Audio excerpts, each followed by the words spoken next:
Hey, welcome Broken World Entertainment.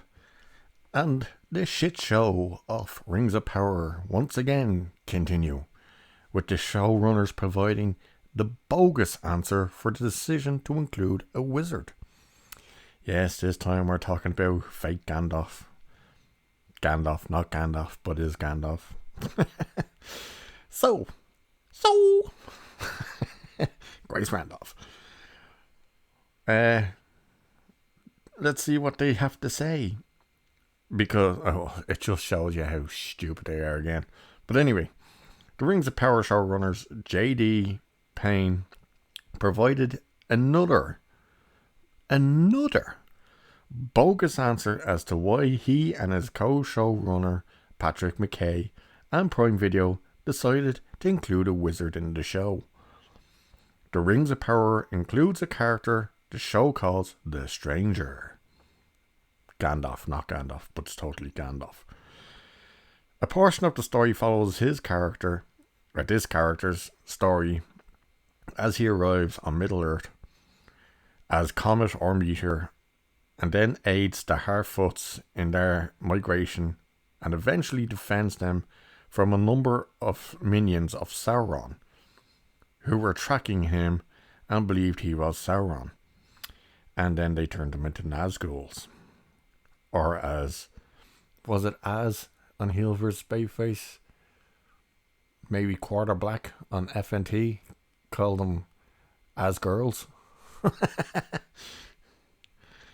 Anyway, when asked by Vulture's Jackson McHenry as to why one of the Istari is included in the show that is set in Tolkien's Second Age, Payne replied, "When we were laying out the menu," just the way these idiots talk just irritates me.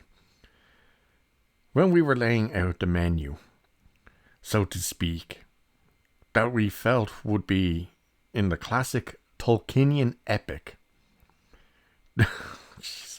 there were certain ingredients that would have to be part of it. Elves, dwarves, halflings, in the form of Harfoots.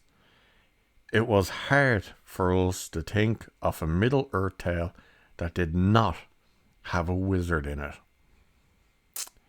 So basically, they just looked at posters of Jackson's film, saw Gandalf, just like, man, we have to have a Gandalf.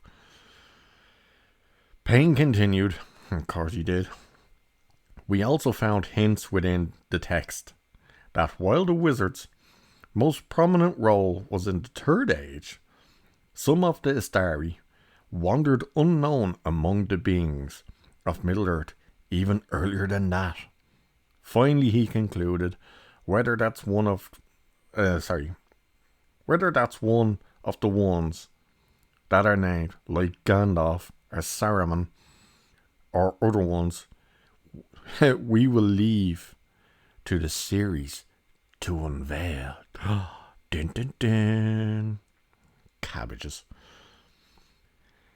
And the article goes on to say this answer is completely bogus as it directly contradicts Tolkien's writings. Once again, are you shocked? I'm not shocked. How could you be shocked anymore with goddamn Dumb and Dumber? Not only that, but it is another piece of an ever-growing mound of evidence that Payne and his co-showrunner Patrick McKay are simply liars. First, McKay and Payne previously indicated the show did not have the rights to a number of Tolkien's writings, such as the Silmarillion or Unfinished Tales, but they did have the rights to the Lord of the Rings books proper, as well as their appendices. Payne told Variety Fair in February, "We have the rights solely to the Fellowship of the Rings, the Two Towers, the Return of the King, the appendices, and the Hobbit, and that is it. We do not have the rights to the Silmarillion, Unfinished Tales, the History of Middle-earth, or any of those other books." McKay would elaborate, saying, "There's a version of everything we need for the Second Age in the books. we have the rights to, as long as we're painting within those lines and not egregiously contradicting something we don't have the rights to. There's a lot of leeway and room to dramatise and tell some of the best stories that Tolkien ever came up with, he added. I.e., we can do it better than Tolkien, 'cause we're special. They did not paint within the lines when it comes to the inclusion of this story, and it directly contradicts what J.R.R. Tolkien wrote in Appendix B concerning the arrival of the Astari to Middle-earth during the Third Age.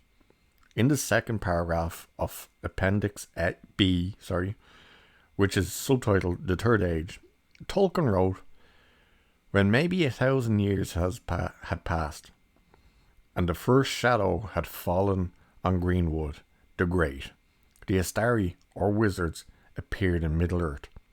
Tolkien continued, "It was afterwards said that they came out of the far west and were messengers sent to contest the power of Sauron, to unite all those who had the will to resist him, but they were forbidden to match his power with power, or to seek to dominate elves or men by force and fear." Tolkien further detailed, "They came therefore in the shape of men, though they were never young and aged slowly, and they had many powers of mind and hand.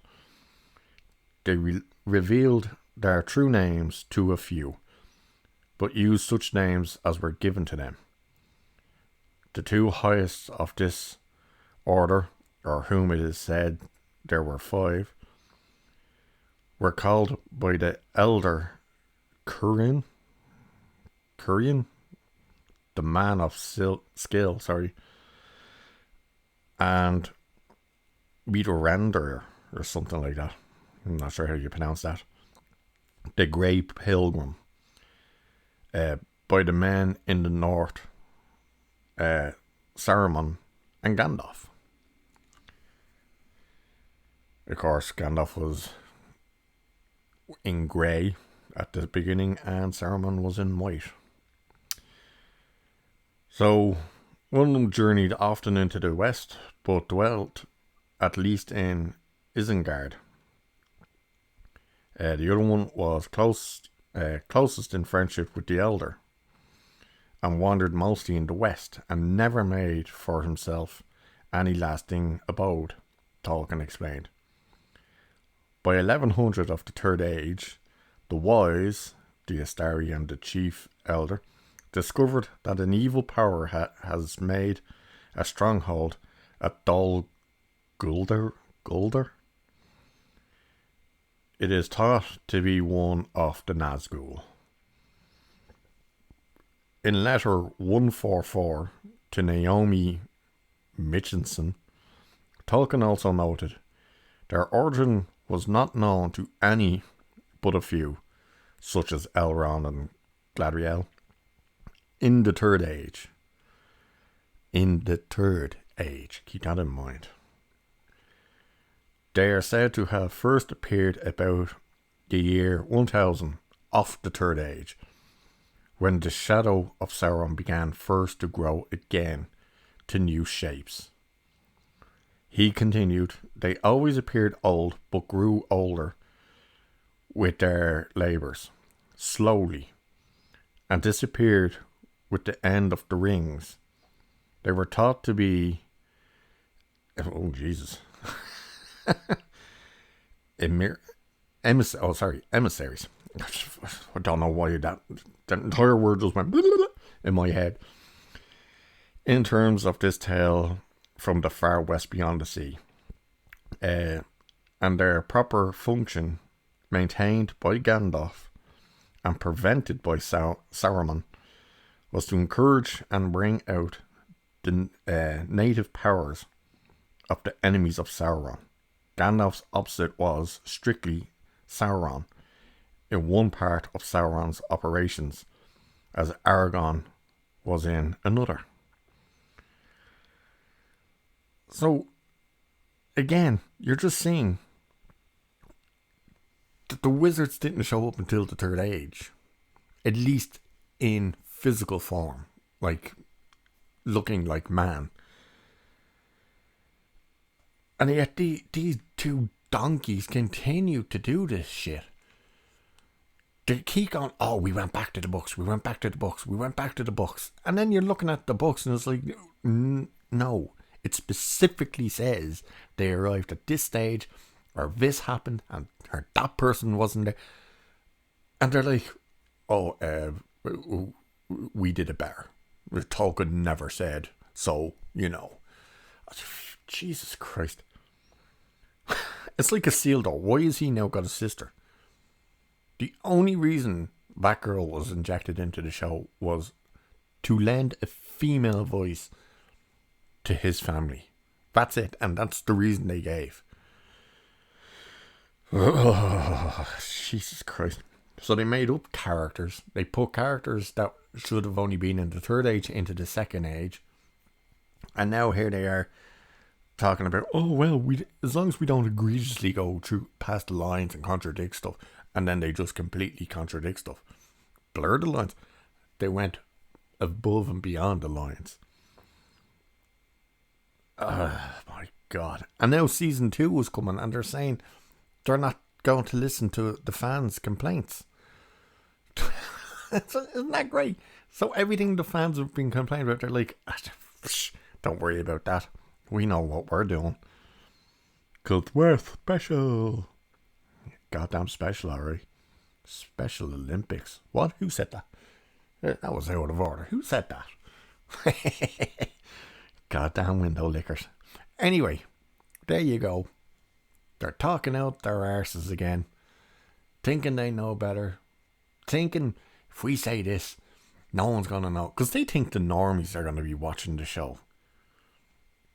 They're not. Why would you? It's atrocious. Even if it wasn't meant to be a Lord of the Rings show, it's atrocious. It's badly written, badly acted, looks terrible. But again, Dumb and Dumber, keep their mouth running. What's this, like the 6th, 7th time? Can't wait to see what they say next. Gonna make another video probably. And with that, I'll leave it there for this one. Cheers. Catch you in the next one.